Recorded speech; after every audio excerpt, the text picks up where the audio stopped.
tem medo de polêmicas, que o diga seu mais recente livro, Sociopatas, o lado sombrio da medicina. Ele faz um retrato nesse livro, um retrato autobiográfico, né? Ele é médico, obstetra, com formação em psicoterapia analítica em grupo.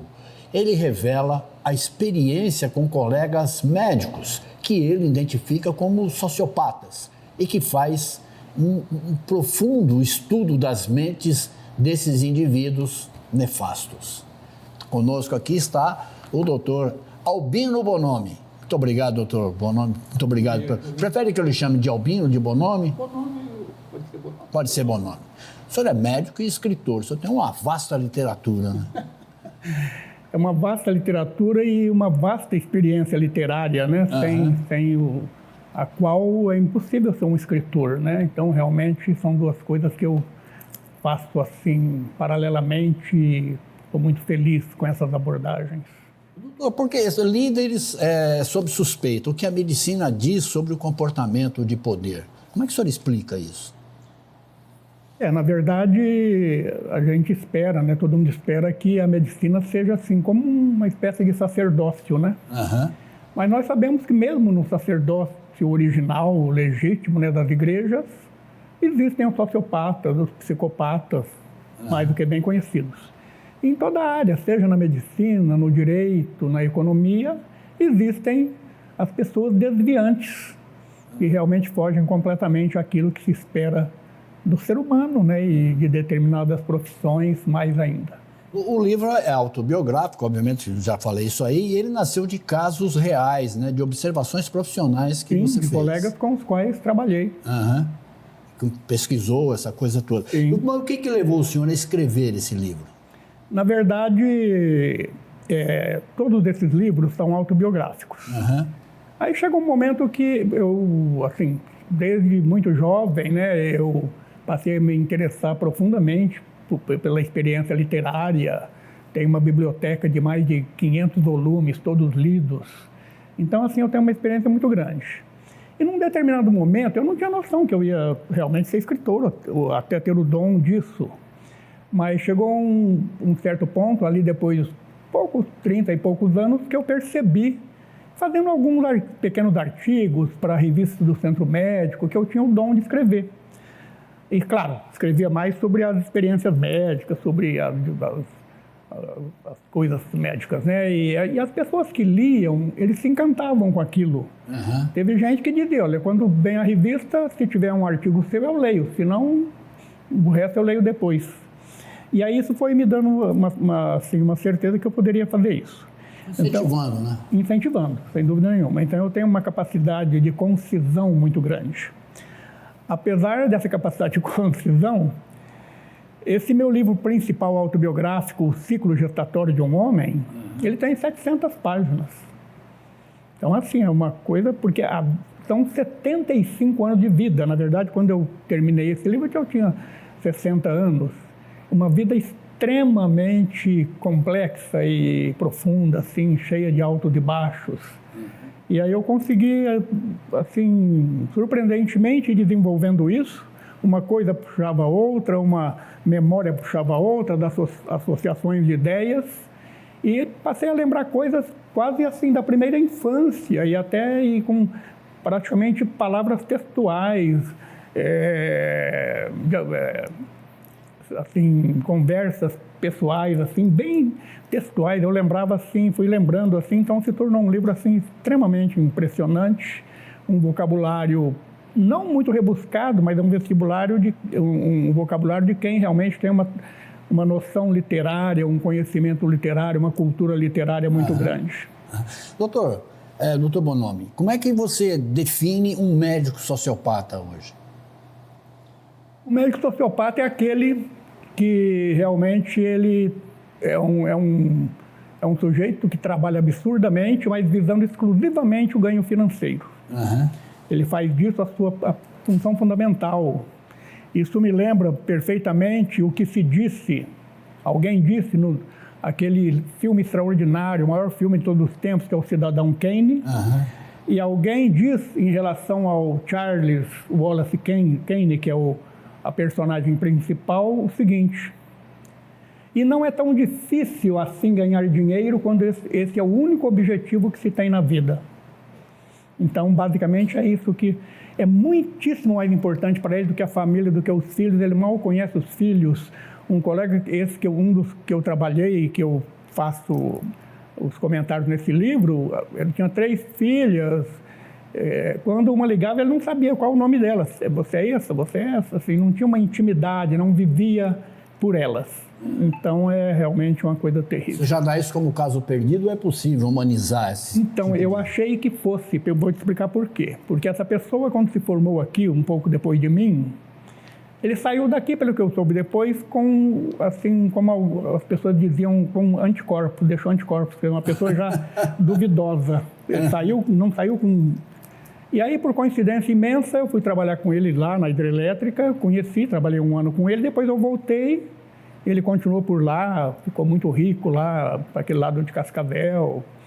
E aí, a família dele o deixou lá e veio embora. A família era daqui, a mulher, as filhas. Ele devia estar aprontando coisas lá que eu desconheço. E aí, num laivo de percepção, ele veio embora também para ficar com a família, vendeu lá o hospital que ele tinha, tal, manteve a fazenda, mas vendeu o hospital. E eu o conheci na terapia que eu estava fazendo, que é justamente uma musicoterapeuta. Eu vou falar dela também aqui no meu livro Pré-Natal Humanizado. E a impressão que se tinha é que ele teve uma mudança de status, de vida, de psicológico, tanto que essa psicóloga, ela que nos pôs em contato, porque eu estava precisando muito na época, eu trabalhava para convênios, né, sempre, e não estava lá tão bem das pernas, e ela achou que ali poderia surgir uma parceria com grande vantagem para todo mundo. Ele, que era um cirurgião excepcional, tinha umas ideias modernas, e eu que já tinha um conceito extraordinário aqui na cidade. Então, que poderia ser ela teve essa impressão, infelizmente, foi uma falha brutal de que ele poderia ter se transformado. E aí, com o tempo, nós vimos que foi um erro terrível. Existe diferença entre frieza profissional e traços sociopáticos, doutor? Ah, sim. A frieza pode ser simplesmente a pessoa mais reservada, mais realmente focando bem o problema do paciente, porque tem colegas que são muito mais sociais, assim, carismáticos do que propriamente técnicos, ele tem uma facilidade maior de convencimento do paciente. E o profissional, assim, realmente excepcional. Veja você um Dr. Raia, por exemplo, profissional, ele é uma pessoa, assim, de pouca conversa, uma pessoa mais frio, mas assim, um Voice, que, por exemplo, homens profissionais, professores da faculdade, maravilhosos, eles eram mais secos, mas eram profissionais ilibados, maravilhosos. Então, seriam, teoricamente, pessoas mais frias, sem selo, na verdade. Mas se interessavam pela doença e se interessavam profundamente, pela cura do paciente. Profundamente. Apenas não eram de fazer graça, de ser engraçadinhos, encantadores, né? Esse fato, doutor, ele está localizado nos indivíduos específicos ou é um produto do sistema? É um problema do sistema? Eu creio que é mais pessoal. Pessoas já são criadas ou nascem com essa característica sociopática, muitas vezes psicopática mesmo, né? Então eu acho que é uma coisa muito mais deles, pessoal, do que do sistema. O sistema dificulta para todo mundo e a gente vê coisas aí realmente que nos desanimam. Mas a pessoa de caráter, a pessoa virtuosa, ela não vai se perder por causa do sistema. E essas pessoas não têm uma identificação com o paciente. Em não tendo essa identificação, eles estão pouco se importando o resultado do... Sinceramente, sim. Não, eles se preocupam pelo resultado porque também vão ganhar. Se der zebra também, ele vai ter problemas. Mas veja você, por exemplo, aquele colega extremamente conhecido, todo mundo sabe disso, apareceu na televisão, o cara teve uma série de processos, era de uma especialidade, e para ganhar dinheiro, ele dizia durante a faculdade que em pouco tempo ele estaria rico, para quem ouvisse. E acabou matando 3 pacientes, fazendo lipoaspiração, cirurgia plástica, que não era a especialidade dele. Fui processado por ele. Processado. Não, eu fui processado por ele. Olha só, imagino. E ele, assim, demorou muito para que ele fosse excluído pelo Conselho Federal de Medicina. Então, assim, existem esses casos, são irreparáveis. Falta fiscalização na ética na medicina ou não? Até existem, assim, os conselhos regionais, conselhos federais de medicina, que se preocupam muito com isso, que analisam os processos que chegam até eles, né? Depende muito deles. Então, eu acredito que os conselhos são atuantes. Eu acredito que o Conselho Regional de Medicina, que a gente vê que são um pessoal que tentam realmente fazer a carreira seguir os preceitos da medicina. A formação médica, doutor, ela favorece certos comportamentos narcisistas ou desumanizados, algum tipo assim? Eu não sei como está atualmente, né, com esse desbunde de imensidão de faculdades, péssimas faculdades, né? Eu tenho a impressão que isso aí, sim, deve complicar um pouco. Mas as questões, é o que eu acho que são muito pessoais, a pessoa que realmente nasceu, né, para fazer uma profissão maravilhosa, uma profissão digna, ela não vai se deixar perder por causa de faculdades ruins, de maus professores. Mas quanto mais digna a faculdade, né, a USP, uma São Francisco, seguramente tem professores maravilhosos que vão ser seus ícones, né, que vão ajudar muito assim na sua personalidade também, acredito. Doutor, a gente fala muito, é muito comum falar em boca pequena, né, da máfia branca, né, que é máfia branca, que são os médicos, até por conta do avental da cor branca, né?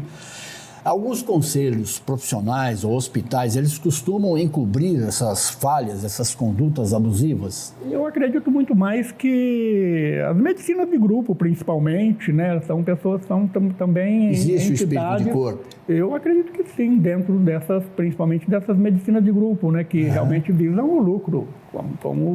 Então é possível isso. Então, mas é uma coisa assim um pouquinho mais folclórica também. Eu acho que não chega a esse ponto, não.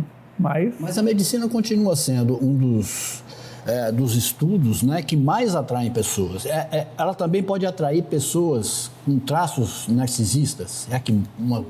Certamente, como qualquer outro. Porque a medicina é uma coisa assim, até hoje ainda, apesar que está virando uma coisa assim de poucos ganhos, né, está ficando muito difícil, mas ela sempre atraiu também porque o médico sempre foi muito respeitado, muito admirado, e sempre ganhou muito dinheiro, que está mudando drasticamente agora, né? E então o pessoal até brinca ridiculamente, toscamente, falando que agora, como tem já mais meninas fazendo a medicina, significa que a medicina está perdendo aquele elan financeiro. Coisa muito estúpida, né?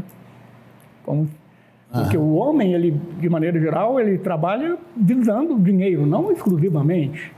E as meninas são mais dedicadas à profissão, tanto que, claro que todo mundo precisa trabalhar e ganhar. E era uma consequência de quem sabe trabalhar, de quem se aprimorou para fazer aquilo. Então fica essa bobagem aí, que por isso que a medicina está perdendo em termos de valores. Então, doutor, e como é que a gente aprende, como é que nós leigos, né, que nunca sentamos numa bancada científica da medicina, essa coisa toda, como é que a gente pode diferenciar a alta confiança, né, ou autoconfiança de um comportamento perigoso, nefasto? Eu acho que não deve ser fácil, porque não essas pessoas estão aí na vida se defendendo muito bem, as pessoas que eu cito estão aí se virando magnificamente bem e com traços negativos, né? É muito isso porque são pessoas às vezes encantadoras, são pessoas muito carismáticas, né? E isso atrai, as pessoas gostam de quem as trata alegremente, né? Agradavelmente. Então não é muito fácil você realmente saber do íntimo que vai naquela pessoa. Doutor Bononi, você falou da importância, né, da terapia, essa coisa toda. O médico recebe pouco suporte emocional ou não? Ele é preparado emocionalmente para ser um médico, para curar, para levar saúde? Eu acho que não. Eu acho que isso é pessoal. Claro, a faculdade com os grandes professores, certamente, mas não existe esse enfoque na virtude, assim, para fazer com que a pessoa realmente ela melhore em termos de caráter, em termos de virtude.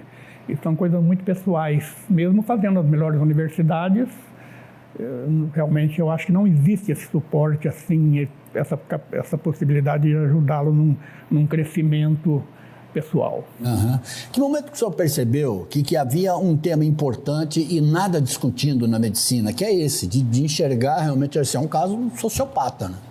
Porque eu fui levado de roldão por alguns colegas que me deixaram em situação falimentar. Dá para o senhor explicar assim? Eu não... Eu não vou entrar em muito assim... Esse livro é um livro pequeno que daria para ler e realmente entender o que aconteceu. Uhum. Para ter uma noção, eu faço no prólogo desse livro, e mesmo nesse aqui, eu faço uma nova classificação da humanidade, que eu acho muito curiosa e muito interessante. Eu ponho numa ordenada o que seria o comum, o homem... No lado esquerdo, assim, um homem estético, aquele homem hedonista, marombado. No meio dessa abscissa, o homem comum, que é o grosso da humanidade. E à direita, o homem ético, o artista, o escritor, os médicos fabulosos. E aí, para completar essa minha nova noção, a minha nova questão que eu resolvi levantar, numa ordenada, então eu ponho assim... Na parte superior da abscissa, eu ponho a transcendência, o homem que transcende e atinge o Übermensch, o super-homem, o devir do homem de Nietzsche. E na parte de baixo da abscissa, na ordenada de baixo, o antípoda desse Übermensch, que é eu chamei de Porcus Orwellis, que, claro... É uma leitura nihilista? É uma leitura nihilista essa ou não? Nihilista? É. Não obrigatoriamente, mas alguma coisa sim leva a esse. Mas o grosso disso aí, não, muito pelo contrário. É uma leitura, um sentimento sobre o ser humano extraordinário, a ponto de eu falar do Übermensch, do super-homem, do devir do homem, né? E você vê, assim, o meu livro sobre a criação de filhos, a graça, a beleza de tudo isso. Eu tenho muita fé no ser humano, mas muita decepção também. Então eu ponho esse Porcus Orwellis baseado no George Orwell, em que os porcos vão atingindo um patamar brutal, bárbaro, em orgias e se tornando o que há de pior no ser humano. Então eu chamo de subespécie humana. Esse tipo de gente não é humano. Por que não é humano? Para que você seja humano, você tem que ter as características humanísticas, a bondade, o caráter, a satisfação com a beleza da humanidade, a beleza da natureza, da criação do homem, da arte. Capacidade de interpretar tudo. Lógico, isso. Né? E esse tipo de pessoas não tem sentimento, são pessoas totalmente sem empatia e sem sentimentos nobres. Eu sei que você falou da empatia. Essas pessoas não conseguem ser empáticas. Não conseguem ter nenhuma empatia. Nem mesmo com pessoas e nem mesmo com projetos, né? Não, propósitos. Eles não têm sentimentos. Né? Alguns até parece que têm, porque são carismáticos, são assim, mais empatia. Algum episódio específico serviu como gatilho para disparar essa obra, doutor? Algum episódio em particular serviu para dar o gatilho para fazer essa obra? Sim, foi no fundo a obra toda, não só esse livro aí, foi assim, o desejo de me diferenciar, de sair só, porque a medicina, por mais maravilhosa que seja, ela é limitada, ela é um quadrado limitado, e o ser humano inteligente, culto, ele quer expandir os seus conhecimentos, seu universo. Não vai ficar preso apenas no ambiente hospitalar. É uma coisa técnica, simplesmente, pode ter uma engenharia, um direito, mas o homem sofisticado, ele precisa sair dos grandes professores, seja de direito, seja de medicina, são leitores extraordinários. Veja ter um Drauzio Varela, veja quantas pessoas são escritores, são pessoas maravilhosas que têm uma formação intelectual impressionante. Ficar preso num único sistema, no sistema hospitalar, por exemplo, ele pode estimular esse perfil. Sim, tem gente que vive dentro de hospitais. Para eles ali é o prazer imenso dele. O médico ainda brinca de ser Deus? Alguns acredito que sim, porque pelo menos naquele ambiente, e ele vive ali, aquilo é onde ele é admirado, onde ele é venerado, porque tem uma clientela exuberante, mas assim, e deixa de lado a família, os filhos, a mulher, essas coisas assim, então é um desperdício enorme. Muito pouco você Se a viver. gente pegar, doutor, o Hospital das Clínicas de Ribeirão Preto, o curso de medicina da USP aqui de Ribeirão Preto é um dos mais disputados do Brasil. Sim. E é um dos mais respeitados, não só no Brasil, mas no exterior, inclusive, né? Esse status social do médico, ele dificulta que você o denuncie? Você tem que estar sempre com o pé atrás, né? Porque não é fácil, você tem que ter provas, você tem que ter uma série de coisas para que você não se perca num processo, né? E processos custam caro, né? Dificultam as coisas, né? Então tem que estar muito seguro disso para poder, né? Doutor, e como proteger, né, pacientes vulneráveis? Esses são tão expostos a esse tipo de atuação, né? Da falsa medicina. Então, aí não tem grande coisa a se fazer, a não ser que a pessoa cometa tais erros, tais crimes, que ele seja denunciado. Mas são raros os casos que chegam até esse ponto, porque esse tipo de sociopata, ele a princípio, se ele não matar pacientes, se ele não cometer erros brutais, ele não está sujeito a penas, porque são coisas morais, principalmente. Você prejudicar brutalmente um colega, e nem sempre é uma coisa criminosa que está dentro da lei penal, está fora da lei penal. Ele te penaliza, mas você não tem muito o que fazer. Doutor, e a sociopatia, ela manda recados, assim? Quais sinais que pacientes, colegas médicos observam nessa pessoa? As pessoas que estão no meio, eles têm uma noção, né, das pessoas que fazem falcatruas, que colocam muito mais exames, pedem muito mais exames quando o exame os beneficia, né, quando são sócios de um laboratório. Então, as pessoas que estão no meio, eles costumam ter noção daquela meia dúzia de gente que foge da linha, que foge realmente, que procuram benefícios próprios, que estão fora da moralidade, que estão fora da legalidade. Né? Doutor, por que nós, pacientes, cidadãos comuns, né, temos certo receio de questionar os médicos? Eu não saberia dizer, mas assim, você para questionar, você tem direito a questionar. Agora... Direito tem, mas as oportunidades que surgem, às vezes a pessoa se retrai. O que ela faz quando ela percebe alguma coisa, ela ao invés... Porque é muito difícil você entrar, ainda mais num país como o Brasil, onde a justiça é tão irregular, aliás, é um horror total. Então, você muda de médico, ao invés de enfrentar e denunciar, a não ser que aconteça uma coisa grave com você, com a sua família, né? Então, e com qualquer profissional, é difícil você questionar um advogado, um economista, um dentista, é difícil isso. Você muda de profissional, geralmente, né? Para você se precaver e tal. Mas a base do relacionamento médico-paciente ainda é a confiança, né? É fundamental. Esse livro que eu escrevo do pré-natal, a ênfase fundamental, o cerne desse livro é falar sobre a relação médico-paciente e mãe bebê. Nós vamos falar depois de todas essas obras, uma por uma, nós vamos detalhar aí. O senhor acredita que ainda existe uma cultura de autoridade absoluta na medicina?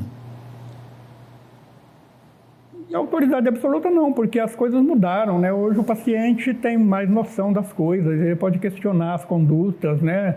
Com o advento da internet, muito mais informação, né? É possível que ele já vai meio com o pé atrás e tem condição de ver, realmente de questionar.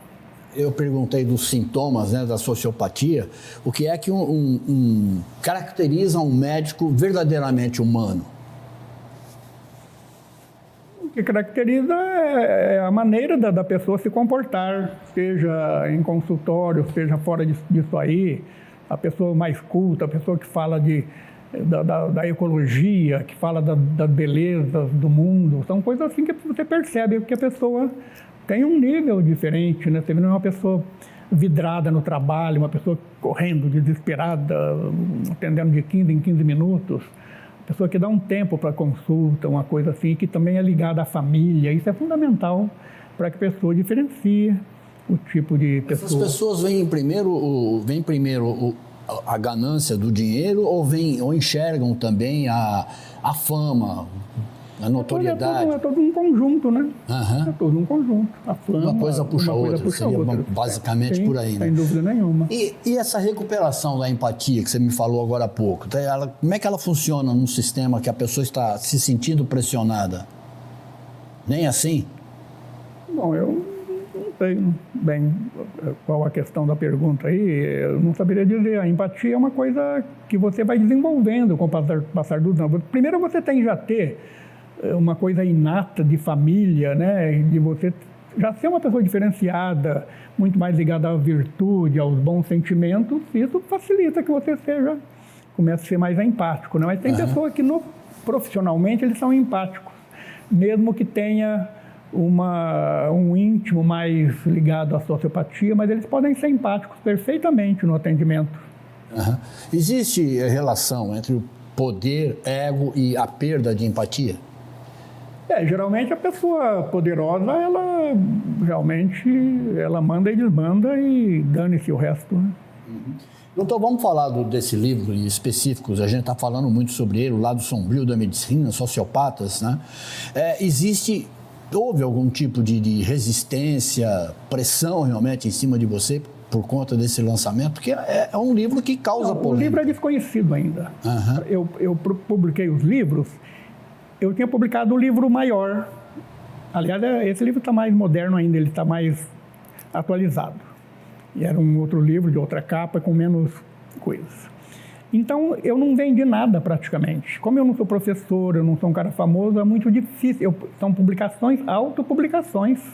Então, os livros são desconhecidos. Veja bem, quando eu escrevi o livro, o boneco do livro, isso foi em 1997, mais ou menos, uma apostila enorme, que era um livro completíssimo, que é isso aqui praticamente. E depois teve mais complementos aqui. Mas na época, a minha terapeuta, que era a musicoterapeuta, que é foi a minha principal, o livro, a interpretação dos sonhos é praticamente a terapia que eu fiz com ela. E havia um jornalista também que fazia terapia com a gente, ele trabalhava na época, o antigo Valor Econômico era o anterior, Gazeta Mercantil. E eles falaram, não publique isso, senão você vai ter profundos problemas. E eu não publiquei. Eu tirei completamente essa parte e publiquei um livro chamado simplesmente O Parto. Mas não o parto médico, mas meu parto individual, o parto pessoal, nascendo para a felicidade. E esse livro era um livro com 1/3 desse livro aqui, excluindo completamente a questão desses sociopatas, porque eles achavam que eu ia ter profundos problemas, podia ser processado, e caso fosse conhecido, né? Então eu não publiquei, e depois de um certo tempo eu falei, já estou com idade suficiente para deixar isso exposto, e seja o que Deus quiser. Alguns colegas seus, ou algum colega seu, obviamente vai se sentir retratado no livro. Apesar de embora não tenha nomes. Sim, é possível, se o livro for vendido e for... Isso não te preocupa? Não, que seja o que Deus quiser. Chega um ponto que ou você tem a coragem de se revelar e de revelar quem quer que seja, a sua vida não tem sentido. Afinal de contas, é Guimarães Rosa que fala, né? O que é que a vida quer da gente? Coragem. Exatamente, tem que ter. Aliás, foi bom você tocar nesse assunto. O Júlio Kevenato é teu irmão. Meu irmão. Então, há umas décadas, quando ele ainda existia o jornal A Cidade, ele tinha um artigo lá, uma coluninha. E ele falou rapidamente do meu livro, porque ele falou de 3 livros numa coluninha só. Aí ele disse que esse meu livro, Ciclo Gestatório de um Homem, olha as palavras dele, independente de veleidades literárias, talvez seja a mais corajosa autobiografia jamais publicada. Bom, esse intervalo é que eu parei para pensar. Sim. Então é um livro de coragem, não tenho receio nenhum. É necessário, eu não morreria feliz se eu realmente não desmascarasse algumas pessoas. Você nunca teve receio de publicar história nenhuma? Você nunca teve esse tipo de receio de publicar uma história, porque fulano vai ler, vai ver, vai se identificar? Eu tive esse receio, né? Eu escrevi totalmente, mas não publiquei. publiquei, tanto que quem me aconselhou a não publicar, eu não publiquei. Eu dei para trás, vamos dizer assim, grosseiramente. Mas chegou um ponto que eu realmente achei, eu não quero morrer sem realmente publicar isso, e seja o que Deus quiser. A reação de alguns leitores, como o do Júlio, por exemplo, importa muito para você? Claro, o homem é um ser, por exemplo, que precisa de ser reconhecido. Tem chamados vínculos de Bion, que ele diz que eram o L de love, o H de hate e o K de knowledge, conhecimento. E um psicanalista brasileiro maravilhoso chamado Davi Zimmermann, lá do Rio Grande do Sul, já falecido, ele colocou um quarto vínculo chamado R, knowledge, reconhecimento. O homem, o ser humano, ele precisa ser reconhecido. Se ele se considera uma pessoa diferenciada, ele quer ser reconhecido, ele quer o reconhecimento dos seus pares, pelo menos. Importa muito isso, não tem a menor dúvida, né? O jornalista, quem não quer ser reconhecido? Se a pessoa for uma pessoa realmente danada, né? Todo mundo quer ser reconhecido. Agora, pelo caminho que a medicina vai, doutor, ela pode adoecer emocionalmente, moralmente? Eu tenho a impressão que no ponto que nós estamos, com um absurdo de faculdades péssimas, de qualquer vilinha, qualquer cidadezinha de 10 mil habitantes tem faculdade de medicina. Isso vai virar um Deus nos acuda. Não tem como não ser. Já está gerando, né? A gente pega o exame... Não, já está, é isso que eu estou falando. Não tem como seguir uma linha ética, uma coisa assim mais restrita, mais acompanhada. Você acha que o jaleco ainda esconde alguns abusos do poder? Uai, certamente, né? Estão aí explicitados. E o corporativismo, doutor? Como é que funciona? A gente falou do espírito de corpo, do corporativismo agora há pouquinho. Lógico, aí sim, é o espírito de corpo. Em qualquer profissão tem, né? Não tem como sair disso. Mas ele como é que na área médica, como é que ele funciona? Aí funciona através das associações também, embora procurem ser teoricamente mais éticas, menos comprometidas, mas existem, não pode haver dúvida quanto a isso, né? Talvez não explicitamente, tão claramente, mas certamente devem existir. Planos de saúde, por exemplo, a coberta? O plano de saúde é total. O plano de saúde foge de maneira geral, ali visam o lucro e pronto. Mas o paciente hoje está muito mais sabedor das coisas, sabe? Sim, ele sabe e se defende, processa, não tem dúvida, mas... Agora, bom, por sorte, embora seja assim, quase que uma coisa terrível, mas o SUS é um milagre que nós temos no Brasil. Aliás, os últimos 25 anos eu trabalhei exclusivamente no SUS. Foi uma das melhores fases da minha vida. Então, tenho uma admiração muito grande pelo SUS. O mundo inteiro tem, né? Doutor, o senhor está falando de caminhada médica, sempre tem aonde chegar, né? O ciclo gestatório de um homem. Aonde o senhor pensava em chegar com esse livro e aonde o senhor chegou? Eu cheguei onde eu queria chegar. Falta o reconhecimento, que é o que eu estou lutando para isso. Mas é uma coisa assim, é um desvendamento total do meu ser, da minha alma. Se você me permite, eu posso ler o prólogo desse livro? Por favor, por favor. Não é muito longo, não é uma pagininha só.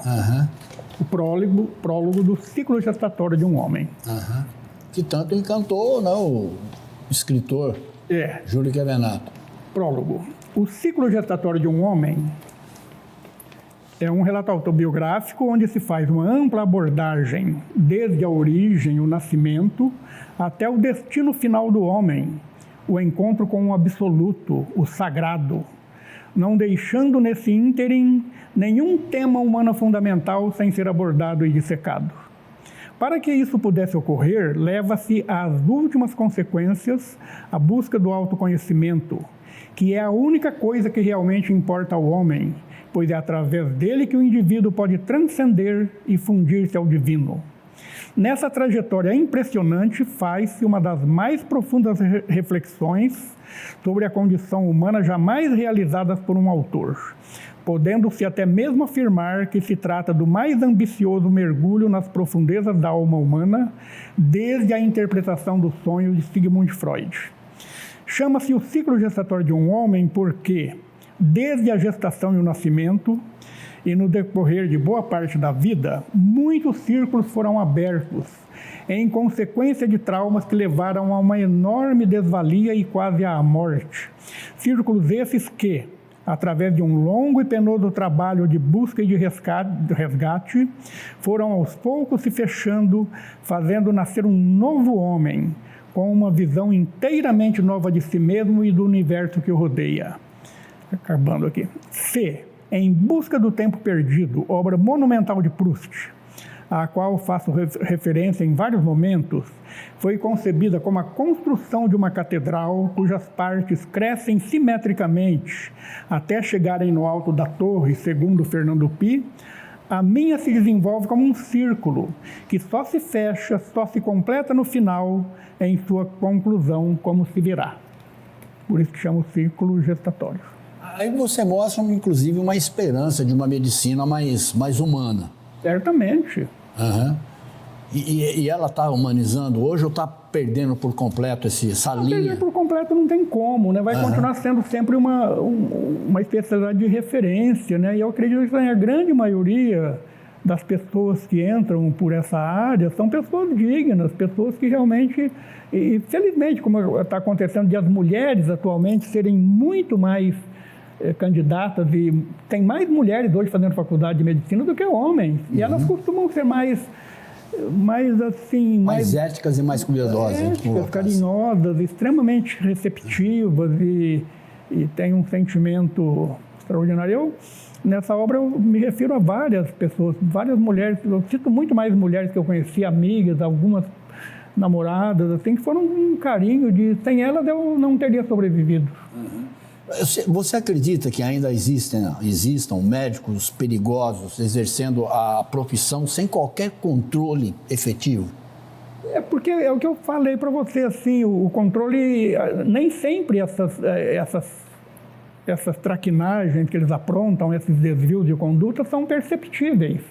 Nem sempre são coisas claras que estão no direito penal. Exatamente, a grande maioria é assim, tanto que os processos são poucos, se for analisar, e que realmente levam para valer, são poucos, e tem muito mais. Doutor, a deduzir pelas suas palavras, e você é bastante claro para isso, né?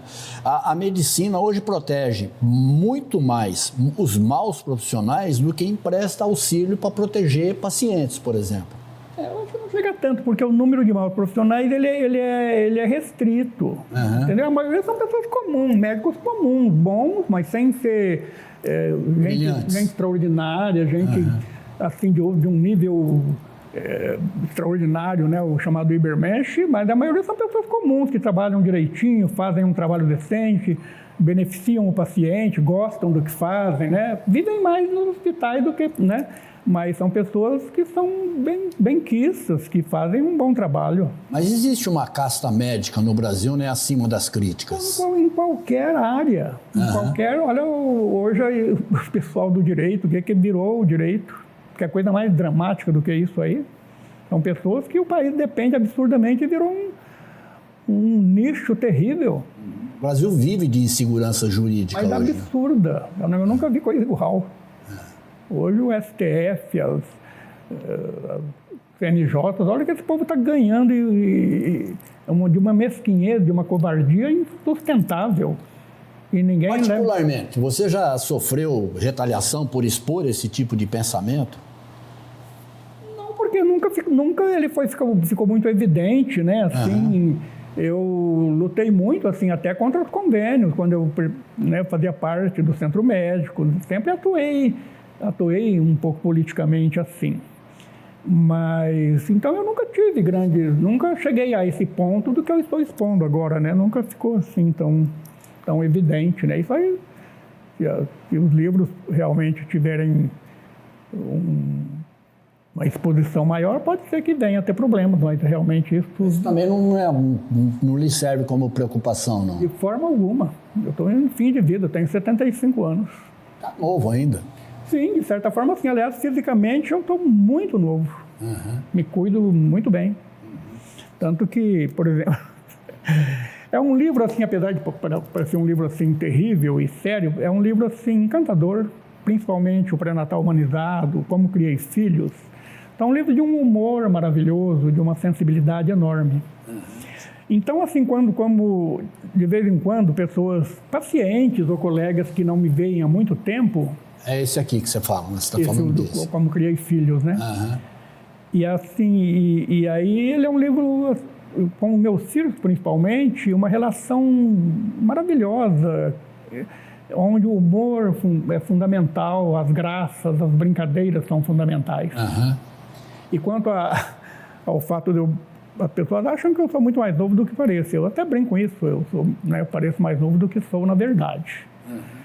E aí, lá no clube que eu frequentava, eu é um corpo muito cuidado e tal. E aí ele deu, qual o segredo, Albino, né, o Bonomi? Eu brincava assim, meio cinicamente. Na verdade, eu sou um triatleta. Eu corro, nado e bebo. Eu tinha lá na minha sacola de clube, que agora fechou, a recreativa, uns frasquinhos assim, de vez em quando eu dava umas goladinhas. Albino, o que você está tomando, Bonomi? São florais de Baco. Então, se eu for bem sarcástico, tem umas tiradas assim, eu deixo a pessoa... Já fiz gente chorar de rir. O que transformou a medicina num negócio sem empatia? Foi o dinheiro mesmo, essa busca desenfreada por dinheiro, por grana?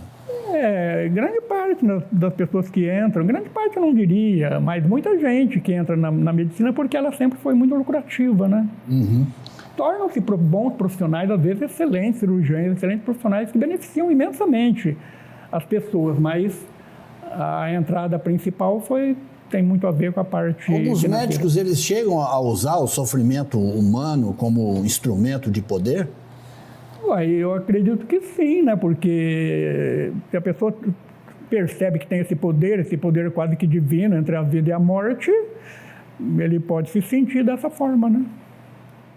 Terrível, doutor? É terrível, mas o que você vai fazer, né? O ser humano tanto que eu faço uma divisão aí impressionante da humanidade. Bom, você escreveu esse aqui que é o Como Criei Filhos, né? E esse Pré-Natal Humanizado? Esse Pré-Natal Humanizado foi um livro médico que eu quis fazer porque eu andei estudando muito, porque, de maneira geral, os livros médicos, vamos falar em termos de pré-natal, ginecologia e obstetrícia, eles são livros técnicos, simplesmente técnicos. Ótimo, tem livros, são glossários maravilhosos. E esse livro, e tem assim, surgiu umas correntes, não é de hoje não, falando muito sobre assim, a psicologia pré-natal. Que é o quê? Assim, o sentimento do bebê intraútero, que já se acredita nessas correntes, que ele já tem sentimento desde que ele é formado. E que é possível que a mãe, ou esse binômio materno-fetal, eles já se intercomunicam durante a gestação. Então, essa musicoterapeuta que escreve um dos capítulos do livro, que já é falecida, ela fez a chamada terapia gestacional, musicoterapia gestacional, em que as pacientes que ela cuidava, dependendo do perfil emocional da gestante, ela gravava músicas dirigidas para que a mãe ouvisse essas músicas. Geralmente músicas Bach, Mozart, né, para que ela ouvisse durante a gestação. Isso aí ia criando um vínculo afetivo com a criança imenso. Eu cheguei a ter um trabalho assim no consultório uma época, depois acabei não podendo dar sequência. Então, existe essa ligação afetiva já intraútero, entre a mãe e o filho, acredita-se muito nisso. Então, não fica uma coisa só técnica. Você está clinicando até hoje? Não, agora eu me aposentei de vez. Eu já havia fechado o consultório há uns 10 anos, e aí fiquei só no SUS, e agora eu me aposentei de vez. São 50 anos de profissão, nós fizemos no ano passado. E eu trabalho desde os 14 anos, 20 família pobre, então 60 anos de trabalho. Então, chega um ponto que cansei realmente e achei que era hora de eu cuidar mais de mim. Cuidar de mim não, porque eu sempre cuidei de mim e dos meus filhos. Relaxar mais, viajar mais, continuar lendo bastante. Conhecer mais a vida, buscar novas informações que ela te traz. Sim, claro. Agora, doutor, você colocou que uma das melhores fases da sua vida, ou a melhor fase da sua vida, foi exatamente no SUS. Sim. Por quê? Porque ali, eu nunca fui um médico muito carismático, muito assim, que... Eu nunca tive clientela exuberante. Alguma falha minha pessoal que eu não conseguia encantar as pessoas como médico. Então, eu sempre vivi quase que de empregos. E no SUS, eu era mais natural. Eu trabalhava com prazer para ajudar o paciente. Eu não precisava encantá-los. Eu não precisava deles assim, porque eles já, automaticamente, eu tinha uma clientela cativa. Já era um agendamento ali naquela clínica. Então, eles tinham que cair comigo de qualquer maneira, gostando ou não. Mas quando eu saí de lá, pessoas não se conformavam com a minha aposentadoria, de vir me abraçar, beijar minhas mãos, assim, porque eu fiz um trabalho ali encantador, um trabalho assim... É um trabalho que não me estressava mais, eu não precisava trabalhar loucamente para realmente ter clientela, e isso me deixou muito feliz, muito satisfeito. Vamos falar desse livro aqui, A Interpretação do Sonho segundo MC. MC é? MC é Miller Correia. Ana Cecília Miller Correia. Vi. Aí eu chamo de MC. E é quem escreveu a musicoterapia gestacional, que é o último capítulo desse livro. E... Então, desculpe, deixa eu... Fique à vontade. Assim, né, a interpretação do sonho segundo MC é um relato autobiográfico da longa série de trabalhos psicoterapêuticos a que o autor se submeteu, eu no caso, né? Sendo que o principal foco da narrativa recai naquela que foi a mais profícua das análises, justamente a musicoterapeuta de inegável formação técnica e humanística, que contribuiu decisivamente para levar-me a um novo patamar de autoconhecimento. E chama a interpretação dos sonhos porque o trabalho dela era muito ligado na interpretação dos sonhos, né? Nos momentos mais dramáticos da gente, você sonha, você tem pesadelos.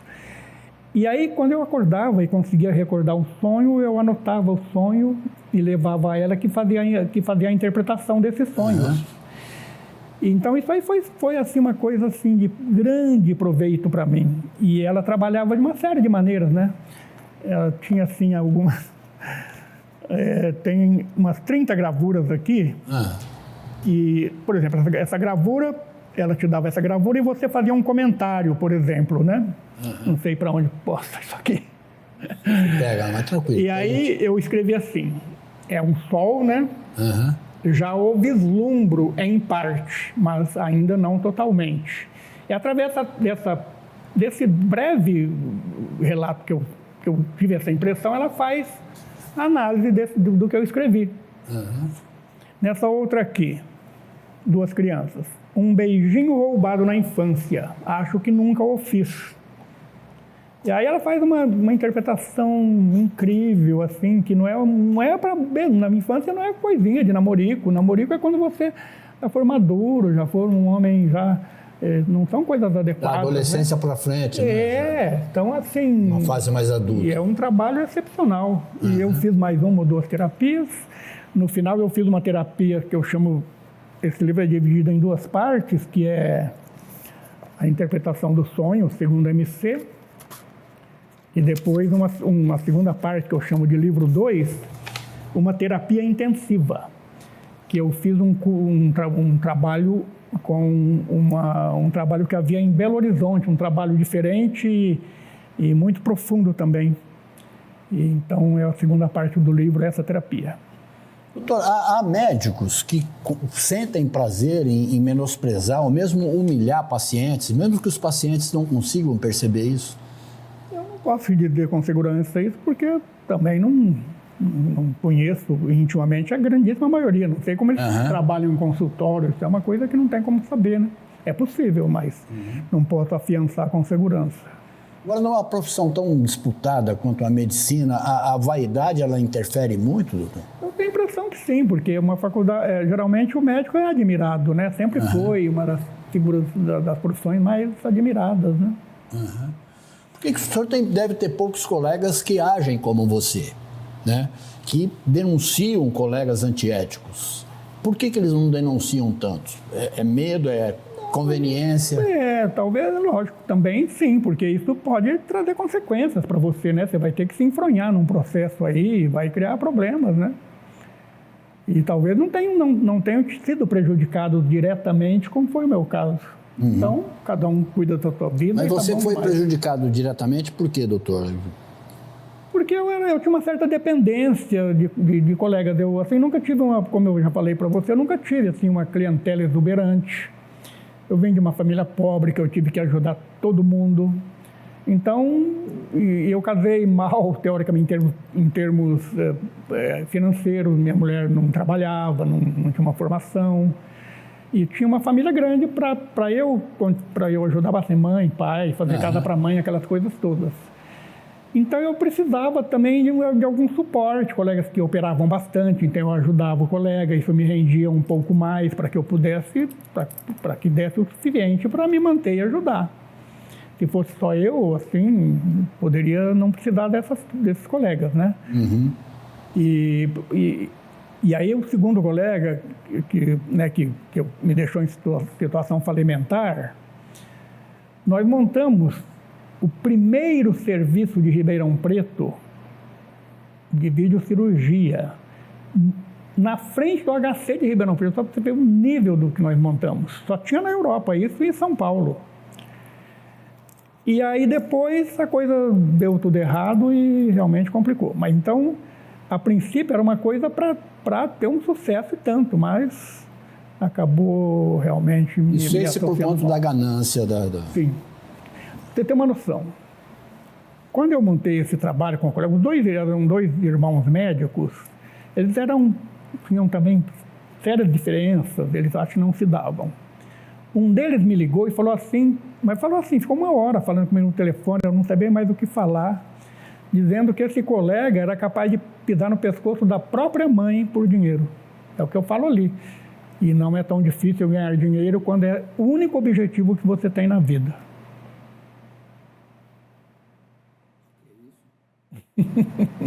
Não, é terrível, realmente é um livro pesado. Por isso que eu tirei coisas menores aí, mais palatáveis. Porque esse livro, claro, qualquer pessoa alfabetizada lê esse livro.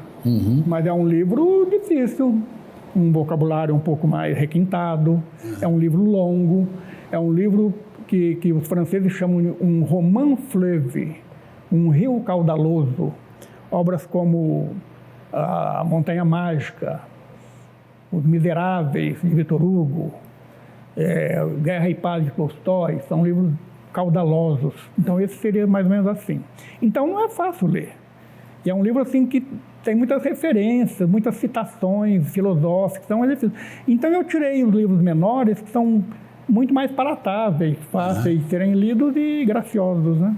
Doutor Bonomi, o senhor tem plena consciência de que, lançado esses livros, colocado no mercado, principalmente esse último aqui, falando sobre sociopatia, boa parte da classe médica vai reagir tentando desacreditá-lo, né? E desqualificar isso aí. Não, boa parte não. A grandíssima maioria me conhece e conhecem esses malandros, entendeu?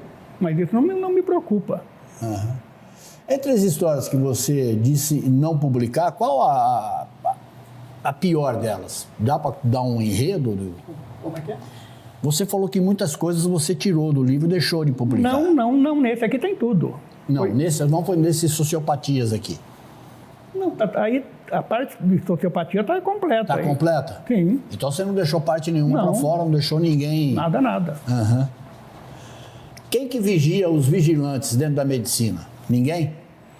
É como quem vigia o pessoal do Conselho Nacional de Justiça, por exemplo, né?